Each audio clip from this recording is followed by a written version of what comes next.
నమస్తే, welcome to people TV news bulletin. ముందుగా headlines చూద్దాం. ముఖ్యమంత్రి రేవంత్ రెడ్డి మీద కూడా పరువు నష్టం దావా వేస్తా BRS working president KTR.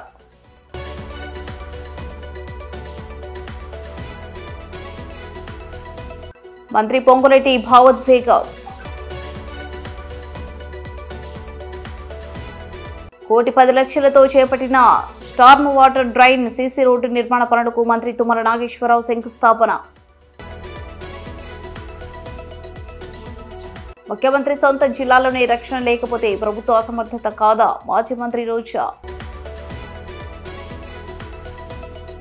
Maheshwaram నియోజకవర్గంలోని కందుకూరులో రైతు ధర్నా కార్యక్రమంలో బీఆర్ఎస్ వర్కింగ్ ప్రెసిడెంట్ కేటీఆర్ పాల్గొన్నారు. కేసీఆర్ రుణమాఫీ చేసిన వాళ్ళు కూడా రుణం తీర్చుకుని రేవంత్ రెడ్డి అన్నారు. డిసెంబర్ 9వ తేదీన రుణమాఫీ చేస్తా అన్నాడు.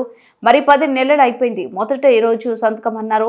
10 నెలలు అయినప్పటికీ ఇప్పటికీ రుణమాఫీ లేదు అని విమర్శించారు. సెక్రటరియట్ లో లంక బిందెలు అంటాడు. లంక బిందెల కోసం దొంగలు కదా తిరిగేది. దేవుడు కనిపిస్తే ఆ దేవుళ్ల మీద ఒట్లు వేసిండు. ప్రజల మోసపోయే వాళ్ళని నమ్ముతారని ముందే చెప్పిండ్రు. చిట్టునాయుడు కట్టేటోడు కాదు, కూలగొట్టేటోడు అని మండిపడ్డారు. బోనస్ పేరుతో 500 ఇస్తా అన్నాడు. రైతు భరోసా ఏటా 15,000 ఇస్తా అన్నారు. ఇప్పుడు రైతు బంధు లేదు, రైతు భరోసా లేకుండా పోయింది. అటు కాకుండా ఇటు కాకుండా ఎటు కాకుండా పోయింది. రాష్ట్రంలో అన్ని వర్గాలను ఈ ముఖ్యమంత్రి రేవంత్ రెడ్డి మోసం చేశారన్నారు. ఇది ఆయన బాధ. కుర్చీగా పాడుకోవాలి ఎట్లన్నా చేసి. ఒక్క రైతు రుణమాఫీ ఒకటే కాదు, ఎన్ని చెప్పిండు. రైతు బంధు కేసీఆర్ 10,000 ఇస్తే నేను 15,000 ఇస్తా అన్నాడు. కేసీఆర్ భూమున్నోళ్ళకు పెద్దోళ్ళకి ఇస్తాడు, మల్లారెడ్డికి ఇస్తున్నాడు, సబితక్కకి ఇస్తున్నాడు, చిన్నోళ్ళకి ఇస్తలేడు, మల్లయ్యకి ఇస్తలేడు, ఇంకా వేరే వాళ్ళకి ఇస్తలేడు. గాళ్ళకి ఎందుకే ఇచ్చేది అని లొల్లి పెట్టిండు. మరి నేను అడుగుతున్నా, ఇవాళ నువ్వు అన్నావు రైతు కూలీలకు ఇస్తా అన్నావు. ఎంతమంది రైతు కూలీలకు ఇచ్చినావు? ఈ 10 నెలల్లో రూపాయి ఇచ్చిండే ఎవరికన్నా? ఇచ్చిండి అయింది మీకు అందుకూరలా? రైతు కూలీలకు లేదు, కౌలు రైతులకు లేదు, వడ్లకు బోనస్ ఇస్తా అని చెప్పిండు. నాకు తెలియక అడుగుతా, మీకు అందుకూరలు చెప్పాలి. ఆ రోజు మేనిఫెస్టోలో ఏం పెట్టిండు? కాంగ్రెస్ మేనిఫెస్టోలా ఇగో ఎంఎస్పి 1983, దానికి అదనంగా 500 రూపాయలు కలిపితే 2,483 అని పెట్టిండు. ఇంకోటి ఏం పెట్టిండు? ఎంఎస్పి 2,183, దానికి అదనంగా 500 అని పెట్టిండు. నాకు తెలియక అడుగుతా, 1983 ఏం పట్లది బోనసు? దొడ్డదే కదా. బోనస్ అని 500 అని చెప్పి 1983 అని పెట్టిందేమో మేనిఫెస్టోలో దొడ్లు వడ్ల కోసం. ఇవాళ బోనస్ ఎవరికి ఇస్తా అంటుండు? సన్న వడ్లకి ఇస్తా అంటుండు. ఇంతకంటే మోసం ఉంటుందా? అటు రైతులను బోనస్ పేరు మీద బోగస్ మాటలు చెప్పి మోసం చేసిండు. రుణమాఫీ అన్నాడు, మోసం చేసిండు. రైతు బంధు పెంచుతా అన్నాడు, ఉన్న రైతు బంధుకే దిక్కు లేదు. ఇప్పుడే శేఖర్ రెడ్డి అన్న చెప్పిండు, జంగన్న చెప్పిండు, ఇగో మా రామరెడ్డి అన్న చెప్పిండు, ఆ వెంకటమ్మ తల్లి ఆమె చెప్పింది, ఇంకా చాలా మంది చెప్పిండు. ఉన్నది పోయింది, ఇక అన్ని పోయినాయి. అన్న వస్త్రం కోసం పోతే ఉన్న వస్త్రం పోయినట్టు మొత్తానికి అటు కాకుండా ఇటు కాకుండా ఇటు కాకుండా పోయింది మా పరిస్థితి అని బాధపడే పరిస్థితి వచ్చింది. కేవలం రైతులను మాత్రమే కాదు, రాష్ట్రంలోని ప్రతి వర్గాన్ని మోసం చేసిండు ముఖ్యమంత్రి. మా ఆడబిడ్డలకు చెప్పిండు, ఏం చెప్పిండు? ముసలోళ్ళకి చెప్పిండు. కేసీఆర్ ఇంట్లో ముసలవ్వకని ఇస్తున్నాడు, ముసలయ్యకని ఇస్తున్నాడు. కేసీఆర్ 2,000 ఇస్తుండు, నేను 4,000 ఇస్తా, ఇద్దరికి ఇస్తా అని చెప్పిండు. ముసలోనికి ఇస్తా, ముసలామెకి ఇస్తా అని చెప్పిండు. చెప్పిండు లేదమ్మా? వస్తుందా నీకు పెన్షను? వస్తలేదా? పెన్షన్ లేదు, ముసలోనికి లేదు, ముసలవ్వకి లేదు. ఉన్న 2,000 దిక్కులేదు. 2 నెలలకు ఎగ్గొట్టిండు. అది కూడా జనవరి నెలకు కొట్టిండు, ఆగస్టు నెలకు కొట్టిండు. కోడళ్ళకి ఇస్తా అన్నాడు. ముసలోనికి ముసలవ్వకే కాదు, కోడళ్ళకి ఇస్తా నెలకు 2,500 అన్నాడు. కోడల పిల్లలు అందరికి వచ్చిందా? బతుకమ్మకు సీరియల్ వచ్చినాయా? మరి దసరాకు రైతు బంధు అయిందా? అసలు పండుగ లెక్కున్నదా? గిట్లున్నది రేవంత్ రెడ్డి గారి ప్రభుత్వం, మన చిట్టినాయుడు గారిని తెలివి గిట్లున్నది. నేను మీకు చెప్పేది ఒకటే, దయచేసి ఆలోచన చేయండి. 1 కాదు 2 కాదు, 6 గ్యారెంటీలు 100 రోజులు అన్నాడు. 6 100 అమలు చేస్తా అన్నాడు. 420 హామీలు ఇచ్చిండు. ఇందిరమ్మ ఇండ్లు కడతా అంటే ఓట్లేసిండ్రు, ఉన్న ఇండ్లు గులగొడతా అంటే ఓట్లు వేయలే. ఇలా ఉన్న ఇండ్లు గులగొట్టే పని పెట్టుకున్నాడు. కొత్త ఇండ్లు దేవుడు ఎరుగు, కానీ ఉన్న ఇండ్లు గులగొట్టే చక్కర్లో పడ్డాడు. ఒక్క మాట దయచేసి మీరు ఆలోచించమని నేను కోరుతున్నా.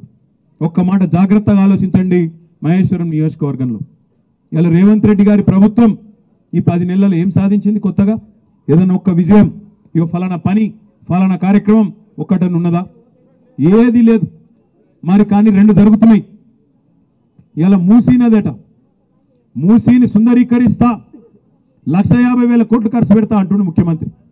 ముఖ్యమంత్రికి ఒక ఆడపిల్ల లగ్గమైతే తులం బంగారం ఇచ్చేందుకు పైసలు లేవట. మీకు కోడలు పిల్లలకి ఇస్తాన్న పైసలు నెలకు 2500 లేవట. ముసలోళ్ళకు పెన్షన్ పెంచుతందుకు పైసలు లేవట. రైతులకు రైతు బంధు ఖాతాలో ఇచ్చేందుకు పైసలు లేవట. రుణమాఫీ చేసేందుకు పైసలు లేవట. వీటికి పైసలు లేవట. వీటికి మాత్రం పేదోళ్ళకి ఇచ్చే కాడికి మాత్రం పైసలు లేవు. కానీ 1,50,000 కోట్లు మాత్రం మూసీలో మాత్రం పోస్తారట. ఏమిటికి ఎరికేనా?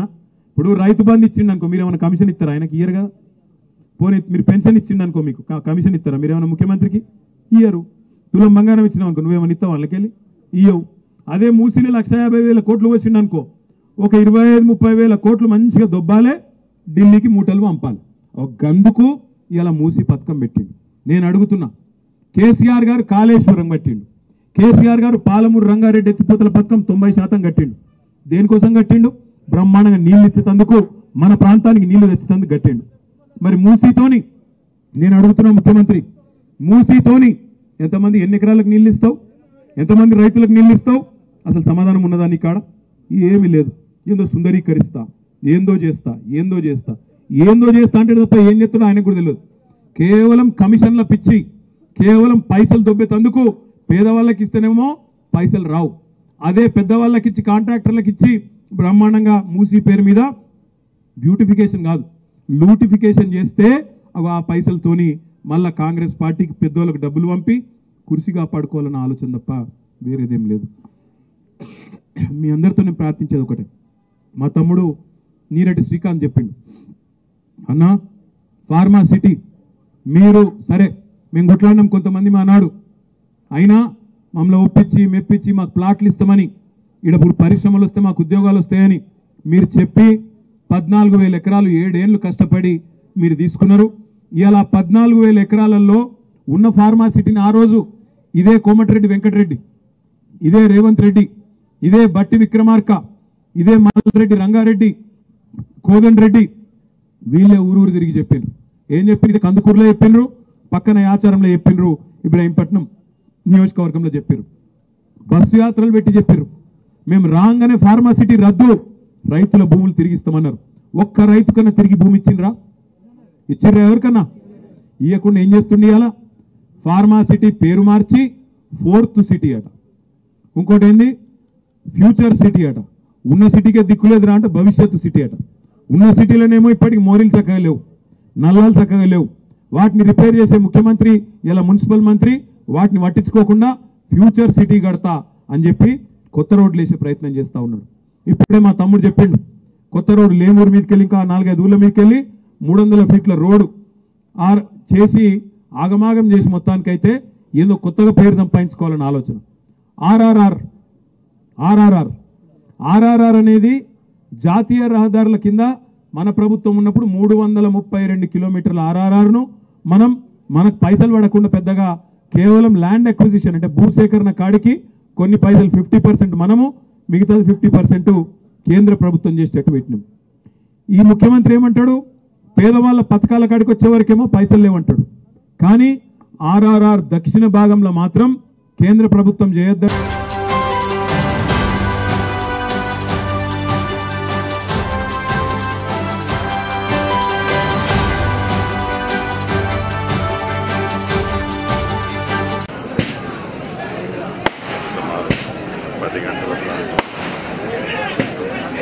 స్వర్గస్థులయ్యారని చెప్పడానికి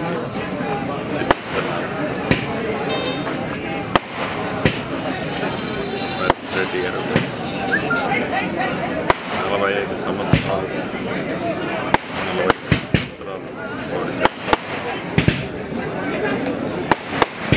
ఈ డోర్నకల్లు ప్రాంతం ఉమ్మడి వరంగల్ నాడు సురేందర్ రెడ్డి గారు ప్రాంత ప్రజలకి, గిరిజన ప్రాంతం ఈ గిరిజన ప్రాంత ప్రజలకి ఏ కష్టం వచ్చినా అండగా ఉంటూ వారి కష్టాల్లో పాలు పంచుకుంటూ పదవులు ఏమి లేకపోయినా చింతించకుండా నిత్యం ప్రజల కష్టాలతో పాలు పంచుకుంటూ ఎవరికి ఏ బాధ వచ్చిందన్నా ఏ కష్టం వచ్చిందన్నా నేను అండగా ఉన్నానని ఒక ధైర్యాన్ని ఇస్తూ ఈ ప్రాంత ప్రజలకి ఎనలేని సేవ చేశారు. వారి లేని వారి కుటుంబానికే కాదు ప్రాంత ప్రజలందరికీ పేరును కోరు వారి ఆత్మ శాంతించాలని వారి కుటుంబాన్ని ప్రగాఢ సానుభూతి. ఖమ్మం పట్టణం పరిశుభ్రంగా ఉంటేనే మనమంతా ఆరోగ్యంగా ఉంటామని, ఇది ప్రతి ఒక్కరూ గుర్తుంచుకోవాలని రాష్ట్ర వ్యవసాయ మార్కెటింగ్ సహకార చేనేత జౌళి శాఖ మంత్రులు తుమ్మల నాగేశ్వరరావు అన్నారు. రాపర్తి నగర్ 58వ డివిజన్లో TUF IDC నిధులు 1,10,00,000తో చేపట్టిన Storm water drive CC road నిర్మాణ పనులను మంత్రి శంకుస్థాపన చేశారు. ఈ సందర్భంగా మంత్రి మాట్లాడుతూ 58వ డివిజన్ పెద్ద డివిజన్ అని కొత్త కాలనీలు ఇంటి నిర్మాణాలు వస్తున్నందున అవసరమైన రోడ్డు డ్రైన్ మొదలగు మౌలిక వసతులు కల్పించడానికి చర్యలు తీసుకుంటామన్నారు. దొరై కాలనీలో మౌలిక వసతుల కల్పన కోసం ₹1 కోటి మంజూరు చేస్తున్నామని, వీటిని స్థానిక అవసరాలకు వినియోగించాలని మంత్రి సూచించారు. ప్రస్తుతం వేసే రోడ్లు డ్రైన్లు నాణ్యతతో ఉండాలని, లెవెలింగ్ సరిగ్గా ఉండాలని అన్నారు. ఈ కార్యక్రమంలో కార్పొరేటర్ కమర్తప్పు మురళి, ఖమ్మం అర్బన్ మండలం తహసీల్దార్ CH స్వామి, ప్రజాప్రతినిధులు, మున్సిపల్ అధికారులు తదితరులు పాల్గొన్నారు. కమిషనర్ గారు కానీ, కార్పొరేటర్స్ కానీ, ప్రజలు కానీ ఎవరు బాగా ఇబ్బంది పడుతున్నారో ఆ ప్రాంతంలో ముందు పనులు చేయాలి. ఒక మాదిరిగా ఉన్న కాడ మళ్ళీ చేసుకుందాం. అసలు దారి లేని కాడ, అసలు డ్రైన్ లేని కాడ బాగా ఇబ్బంది పడే ప్రజలు ఎక్కడుంటే అక్కడ మనం వచ్చినటువంటి ముందు పైసలు అక్కడ ఖర్చు పెట్టండి. వాటిని కూడా 10 కాలాల పాటు మళ్ళీ ఇబ్బంది లేనటువంటి రీతిలో రోడ్లు వేసినా, డ్రైన్లు కట్టినా మనకి మళ్ళీ 25-30 సంవత్సరాలు 50 సంవత్సరాల దాకా వాటిని డిస్టర్బ్ చేసే పరిస్థితి రావద్దు. కట్టినప్పుడు స్ట్రెయిట్గా ఉండాలి, లెవెల్స్ ఉండాలి, రోడ్లన్నీ కూడా బ్రహ్మాండంగా చేసుకుంటే అక్కడ నివసించే ప్రజలకి మీకు సౌకర్యం. ఆ మురికి కోపాల్లో ఉండేదానికంటే వచ్చిన డబ్బుల్ని పక్కాగా పరిశుభ్రంగా ఉండేటట్టుగా మీ పరిసర ప్రాంతాలు ఉంటే మీకు ఆరోగ్యం ఉంటుంది, ఆనందం ఉంటుంది. ఆ రకంగా కాకుండా ఏదో రకంగా చేస్తున్నారు మనం పట్టించుకోవద్దు అని అంటే బాధపడేది మనం. కమిషనర్ గారు ఇక్కడ ఉండడం, అదేవిధంగా అధికారులు కూడా ఇక్కడ శాశ్వతం కాదు, నేను కూడా శాశ్వతం కాదు. కాబట్టి మీరు శాశ్వతం, మీరు ఇక్కడే బతకాలి, ఇక్కడే ఉండాలి, ఇక్కడ మీ పిల్లలు కూడా ఇక్కడే జీవించాలి. కాబట్టి ఆ పని మీది, ఆ డబ్బులు మీయి. కాబట్టి వాటిని పక్కాగా పకడ్బందీగా పనికొచ్చేటట్టుగా ఖర్చు పెట్టుకోవాలి. ఆ రోడ్లు అందంగా ఉండటంతో పాటు ఎక్కడా కూడా ఆక్రమించుకున్న వాళ్ళు ఎవరన్నా ఉంటే మీరు అందరూ నచ్చజెప్పి ఆ రోడ్డు మళ్ళీ 10 కాలాల పాటు ఉపయోగపడేటట్టుగా. ఇప్పుడు ఈ డివైడర్ ఉంది, ఇది మీకు అవసరమా, లేకపోతే ఇబ్బంది ఉందా, సౌకర్యంగా ఉందా? సౌకర్యంగా ఉంటే ఉంచుకోండి, ఇబ్బందిగా ఉంటే కమిషనర్ గారికి, మేయర్ గారికి చెప్పండి. చేసిన పనులు ఎవరికి ఇబ్బంది కలగకూడదు, ప్రజలకు ఇబ్బంది కలగకూడదు. కాబట్టి దయచేసి డివిజన్ ప్రజలే కాకుండా ఖమ్మం ప్రజలు, ఇప్పుడు ఖాళీ స్థలాలు ఉన్నాయి, అవి ఎవరియో, వాళ్ళు ఎక్కడ ఉంటారో, ఆ మురికి నీళ్ళన్నీ అందుట్లోకి వస్తాయి, దోమలు ఉంటాయి, పందులు ఉంటాయి, జబ్బులన్నీ మన దగ్గరే ఉంటాయి. ఇందాక ఎవరు వచ్చారు చికెన్ గున్యా ఉందని, ఎందుకు రాదు చికెన్ గున్యా? మనం తెచ్చుకుంటే రాదా? ఆ స్థలం ఎవరితో మాట్లాడి వాళ్ళని లెవెల్ చేసి, నీళ్లు నిలవకుండా చేసి, దానికి ఫెన్సింగ్ చేసి, పందులు వెళ్లకుండా, నీళ్లు నిలవకుండా చూసుకోవాల్సిన బాధ్యత మీకు లేదా? ఎవరు చెప్పాలి దాన్ని? అందుకనే కమిషనర్ గారికి చెప్తున్నా, వార్నింగ్ ఇచ్చేసి దాన్ని మున్సిపల్ ప్రాంతంగా మీరు ప్రకటించండి. దయచేసి బోర్డు పెట్టండి, ఈ భూమి మున్సిపాలిటీది. ఒక 4 రోజుల్లో వచ్చి వాళ్ళు చేసుకుంటారా చేసుకోరు, లేకపోతే యాక్షన్ పెట్టండి. ఎందుకంటే ప్రజలకు అసౌకర్యం కదా. నాకు డబ్బులు ఎక్కువ ఉన్నాయి, నేను అక్కడ ఒక ఫ్లాట్ అక్కడ ఒక ఫ్లాట్ కొనుక్కొని నేను ఎక్కడో బెంగళూరులోనో హైదరాబాద్లో ఉంటే చుట్టుపక్కల మురికి నీళ్ళన్నీ వచ్చి ఆ స్థలంలో ఉండి అక్కడ దోమలు, ఈగలు, పందులు పండుకుంటే మేము బతకాలా, పక్కింటోళ్ళు సావాలా? ఎందుకట్లా? కాబట్టి దయచేసి మీరు ఏ డివిజన్కి ఆ డివిజను ఖాళీ స్థలాలు పరిశుభ్రంగా ఉండాలి, అందుట్లో నీళ్లు నిలవకూడదు, దానికి ఫెన్సింగ్ చేసుకోమనండి, ఓపిక ఉన్నోళ్ళు ఓపిక ఉన్నట్టు చేసుకోమనండి, లేకపోతే దాన్ని ఏం చేస్తారో మీరే నిర్ణయించుకోండి. కాబట్టి దయచేసి ఏదైనా రోడ్డు ఎడలుపు కావాలనుకుంటే కూడా మీ బజార్ వాళ్ళు అందరూ కలిసి చెప్తే చేస్తా, నాకై నేను పడగొట్టను. ప్రజలకు అసౌకర్యంగా ఉంది, మాకు కూడా బాగలేదు, రోడ్డు ఎడల్పు ఉంటే మా వీధి బాగుపడుద్ది అంటే మీరు చెప్తే చేస్తా. కమిషనర్ గారికి కూడా అదే చెప్పాను. ఆ వీధోళ్ళు అందరూ అడిగితే చెయ్యండి, ప్రజలు అడిగితే చేయండి, ప్రజల కోసం చేయండి, నా కోసమో నీ కోసమో చేయొద్దు. కాబట్టి దయచేసి ఖమ్మం పట్టణం ఒక పద్ధతికి రావాలంటే అందరం కలిసిమెలిసి ఉండాలి.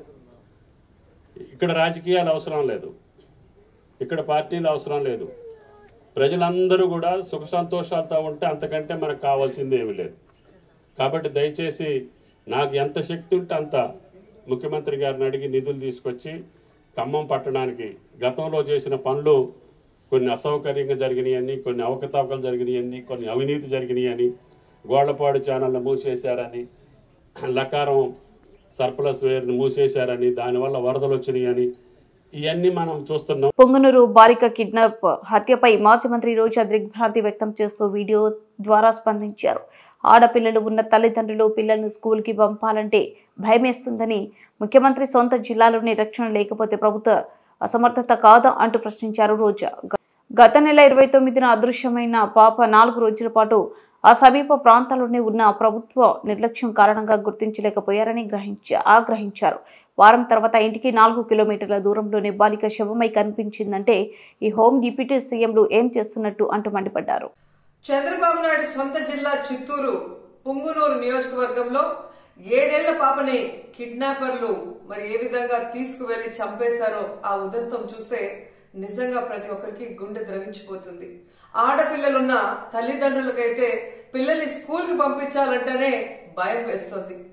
నిజంగా సొంత జిల్లాలో ఇలాంటి ఒక కిడ్నాప్ హత్య జరిగింది అంటే అది చంద్రబాబు నాయుడు గారి అసమర్థత కాదా, ఈ ప్రభుత్వం అసమర్థత కాదా అని నేను అడుగుతున్నా. ఎందుకంటే లాస్ట్ సండే 29వ తేదీన ఆ పాప రాత్రి అదృశ్యమైంది. 4 రోజులు ఆ చుట్టుపక్కల ప్రాంతాల్లోనే ఉన్నా కూడా పోలీసులు పట్టించుకోలేకపోయారు. ఎందుకంటే వాళ్ళకి నిర్లక్ష్యం. తల్లిదండ్రులు కంప్లైంట్ ఇచ్చినా పోలీసులు పట్టించుకోకపోవటం వల్ల ఆ అమ్మాయి ఆ ఇంటికి 4 కిలోమీటర్ల దూరంలో ఉన్న సమ్మర్ స్టోరేజ్ లో శవమై తేలింది అంటే మరి హోంమంత్రి ఏం చేస్తున్నట్టు, ఈ ముఖ్యమంత్రి ఏం చేస్తున్నట్టు, ఈ డిప్యూటీ ముఖ్యమంత్రి ఏం చేస్తున్నట్టు నేను అడుగుతున్నాను. ప్రజల్ని పట్టించుకోరు, ఆడవాళ్ళ భద్రత పట్టించుకోరు, చిన్న బిడ్డల్ని చంపేస్తున్నా కూడా పట్టించుకోరు. అసలు ఈ రాష్ట్రంలో ప్రభుత్వం ఉందా, పోలీసులు ఉన్నారా, అసలు ఏం చేస్తున్నారు వీళ్ళంతా మాకు అర్థం కావట్లేదు. నిజంగా ఈరోజు ఈ రాష్ట్రంలో మీరు చూస్తే ఎంతసేపు పోలీసుల్ని తమ కక్ష సాధింపు చర్యల కోసం, తమ రెడ్ బుక్ రాజ్యాంగంలో ఎవరి పేర్లైతే రాసుకున్నారో వాళ్ళ మీద ఎలా తప్పుడు కేసులు పెట్టాలా, వాళ్ళని ఎలా కొట్టాలా, వాళ్ళని ఏ విధంగా కేసుల్లో ఇరికించాలా అన్న దాని మీదే పోలీసులు ఉపయోగిస్తున్నారు. కానీ ఈ రాష్ట్రంలో మహిళల భద్రత కోసం గాని, పసిబిడ్డల భద్రత కోసం గాని, చిన్న బిడ్డల భద్రత కోసం గాని ఎప్పుడైనా ఉపయోగించారని నేను అడుగుతున్నా. మదనపల్లిలో ఫైల్ కాలితే హెలికాప్టర్ లో డీజీపీ గారిని పంపిస్తారు. కానీ ఈ రాష్ట్రంలో ఆడపిల్లల్ని కిడ్నాప్ చేసినా, చంపేసినా, రేప్ చేసినా మట్టు హెలికాప్టర్లలో డీజీపీని పంపి ఆ ఫైళ్లకున్న విలువ కూడా ఆడపిల్లలకి లేదా మీ ప్రభుత్వంలో? ఈరోజు ఎంత సిగ్గుచేటంటే ముఖ్యమంత్రి గారి సొంత జిల్లా చిత్తూరులోనే ఇలా జరిగిందంటే ఇక రాష్ట్రంలో ఎలాంటి పరిస్థితులు ఉన్నాయో ఒకసారి ఆలోచించండి. మీరే చూసారు, గుడ్లవల్లేరులో 300 మంది ఆడపిల్లలు తమకు అన్యాయం జరుగుతుంది, బాత్రూమ్ లో కెమెరాలు పెట్టారని చెప్పి ఏడిస్తే కూడా వాళ్ళని భయపెట్టి, వాళ్ళని కొట్టి, లీవులు ఇచ్చి వాళ్ళ ఇంటికి పంపించేసి కేసు క్లోజ్ చేశారు. గాని ఏ రోజైనా హోంమంత్రి గాని ఆ ప్రభుత్వం నుంచి ఎవరైనా ఒకరు పోయి వాళ్ళ ఆవేదన ఏంటి అని తెలుసుకుని దానికి పరిష్కారం చెప్పారా? ముచ్చుమరిలో 9 ఏళ్ల పాప ముక్కలు చేసి చంపేస్తే ఆ శవాన్ని ఇచ్చేదానికి కూడా మీకు సమర్థత లేదు. ఆ తల్లిదండ్రులు ముఖ్యమంత్రి గారు రావాలి, హోంమంత్రి గారు రావాలి, మా బిడ్డను మాకు ఇవ్వాలి అని చెప్పి అడుగుతుంటే కూడా పట్టించుకోలేదు. మీకు ఆడవాళ్ళంటే నిర్లక్ష్యం. నిజంగా అదే చంద్రబాబు నాయుడు ఎక్కడైతే నివసిస్తున్నాడో విజయవాడలో లోకేష్ నియోజకవర్గంలో ఒకే రోజులో 24 గంటల్లో 3 మైనర్ బాలికల మీద అఘాయిత్యం జరిగిందంటే ఇంతకన్నా సిగ్గుచెట్టు ఏమైనా ఉందా? పరిపాలించేదానికి చంద్రబాబు నాయుడుకి కానీ, హోంమంత్రికి కానీ, లోకేష్కి కానీ అసలు అర్హత ఉందా నేను అడుగుతున్నాను. అసలు హోంమంత్రి గారు అయితే ఆమె పక్క నియోజకవర్గం యలమంచల్ నియోజకవర్గం రాంబిల్లిలో ఒక కుటుంబం ఒక నేరస్తుడు తమ బిడ్డని బెదిరిస్తున్నాడు, కాపాడండి అని అడిగినా కూడా పట్టించుకోలేదు. ఆ నేరస్తుడు జైల్లో నుంచి బెయిల్ తీసుకొని వచ్చి ఆ అమ్మాయిని చంపేసినా కూడా దిక్కులేని పరిస్థితి. ఇంకెందుకు హోంమంత్రి? హోంమంత్రి ఒక ఆడపిల్ల, ఖచ్చితంగా ఆడవాళ్ళ గురించి తెలుసుకొని ఆడవాళ్ళకి న్యాయం చేస్తుందన్న నమ్మకంలో ఈరోజు ఏ విధంగా మట్టేశారో మనం చూస్తున్నాం. ఈ రోజు కూడా మీరు చూస్తే జగన్మోహన్ రెడ్డి గారు పుంగునూరుకి 9వ తేదీ వస్తున్నారు అని తెలియగానే ఎక్కడ తమ ప్రభుత్వ అసమర్థన పరిపాలన బయటకు వస్తుందో, రాష్ట్రంలో జరుగుతున్న అన్ని విషయాల గురించి జగన్మోహన్ రెడ్డి గారు అక్కడ ప్రస్తావిస్తే తమ పరువు పోతుందన్న భయంతో ఈ రోజు ప్రభుత్వం, హోంమంత్రి పరుగులు తీస్తున్నారు పుంగునూరుకి. మరి ఎందుకు నీ పక్క నియోజకవర్గంలో నువ్వు వెళ్ళలేదు? ముచ్చిమర్రికి ఎందుకు వెళ్ళలేదు? గుడ్లవల్లేరుకి ఎందుకు వెళ్ళలేదు? అలాగే లోకేష్ గారి నియోజకవర్గానికి ఎందుకు వెళ్ళలేదు? బాధ్యత లేదా హోంమంత్రికి? బాధ్యత లేదా ముఖ్యమంత్రికి? బాధ్యత లేదా డిప్యూటీ ముఖ్యమంత్రికి? ఇప్పటికైనా జగన్మోహన్ రెడ్డి గారి మీద కక్ష సాధింపుతో ఆయన తీసుకొచ్చిన దిశ యాప్ని, దిశ పోలీస్ స్టేషన్ని, అలాగే మహిళా పోలీసుల్ని నిర్వీర్యం చేయడం కాదు, వాటిని బలోపేతం చేసి మహిళల్ని రక్షించే బాధ్యత తీసుకోండి. ఎందుకంటే ఇంతవరకు ఒక్క కేబినెట్ లో కూడా మీరు మహిళా భద్రత కోసం చర్చించలేదు. మహిళా భద్రత కోసం ఒక్క జీవో తీసుకురాలేదు. మహిళా భద్రత కోసం ఒక్క వ్యవస్థను కూడా తీసుకురాలేదు. కనీసం ఎప్పుడైనా బుద్ధి తెచ్చుకొని, మిమ్మల్ని కన్నది కూడా ఒక ఆడదే తల్లి, అలాంటి వాళ్ళే ఈ రాష్ట్రంలో ఆడపిల్లలు ఉన్న విషయాన్ని గుర్తించి వాళ్ళని రక్షించే విధంగా మరి దిశ యాప్ని, దిశ పోలీస్ స్టేషన్ని, అలాగే స్పెషల్ కోర్ట్స్ ని, మహిళా పోలీసుల్ని బలోపేతం చేయండి. అండ్ ముఖ్యంగా మేము డిమాండ్ చేస్తుంది, పొంగునూరులో 7 ఏళ్ల ఆ పసిబాలికని చంపిన వాళ్ళని వెంటనే అరెస్ట్ చేయాలని కూడా డిమాండ్ చేస్తున్నాం. బుల్ట ముగించే ముందు హెడ్లైన్స్ మరోసారి. ముఖ్యమంత్రి రేవంత్ రెడ్డి మీద కూడా పరువు నష్టం దావా వేస్తా బీఆర్ఎస్ వర్కింగ్ ప్రెసిడెంట్ కేటీఆర్.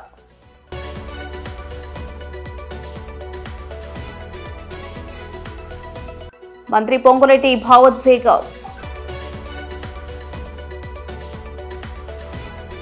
₹1,10,00,000తో చేపట్టిన Storm water drain CC road నిర్మాణ పనులకు మంత్రి తుమ్మల నాగేశ్వరరావు శంకుస్థాపన. ముఖ్యమంత్రి సొంత జిల్లాలోనే రక్షణ లేకపోతే ప్రభుత్వ అసమర్థత కాదా? మాజీ మంత్రి రోజా.